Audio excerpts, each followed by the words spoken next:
A doutrina da Igreja Católica sobre ecumenismo e diálogo interreligioso antes do Concílio Vaticano II. Antes do Concílio Vaticano II, de 1962 a 1965, a doutrina da Igreja Católica sobre ecumenismo e diálogo interreligioso era caracterizada por uma postura de exclusividade e rigidez. Este período foi marcado por uma série de ensinamentos e documentos que reforçavam a ideia de que a Igreja Católica Romana era a única verdadeira guardiã da fé cristã e da salvação. Exclusividade da Igreja Católica.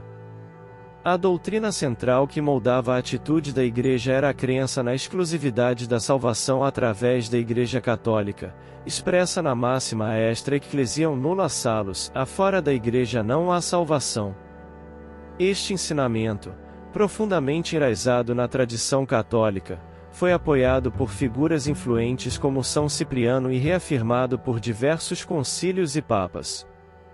Por exemplo, a encíclica Mystici Corporis Christi do Papa Pio XII, publicada em 1943, reiterava que a salvação só poderia ser alcançada através da Igreja Católica.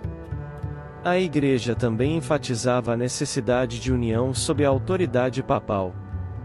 Qualquer denominação cristã que não reconhecesse a autoridade do Papa era considerada em estado de cisma ou heresia. A reunificação com a Igreja Católica Romana era vista como essencial para a verdadeira comunhão com Cristo.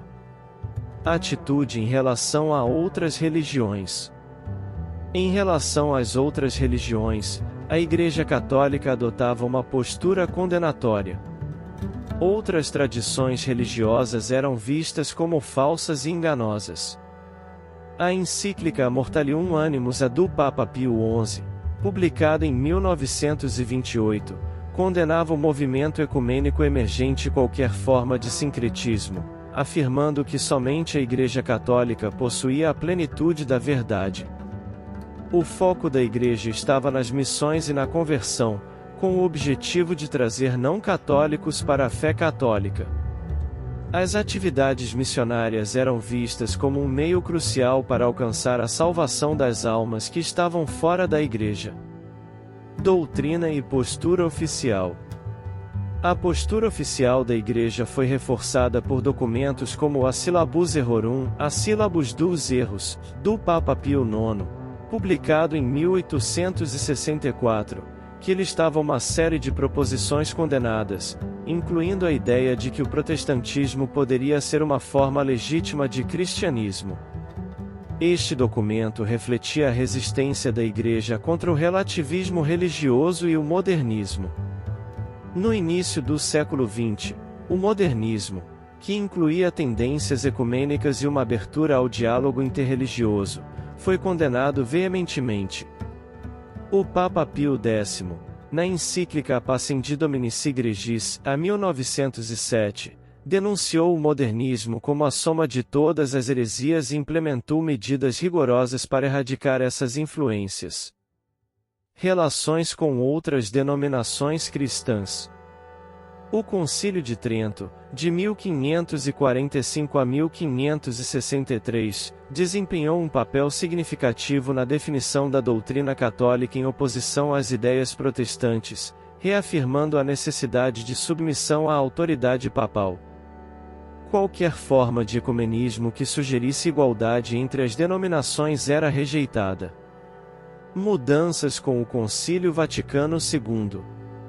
Foi apenas com o Concílio Vaticano II que a Igreja Católica adotou uma postura mais aberta e dialogante em relação ao ecumenismo e ao diálogo interreligioso.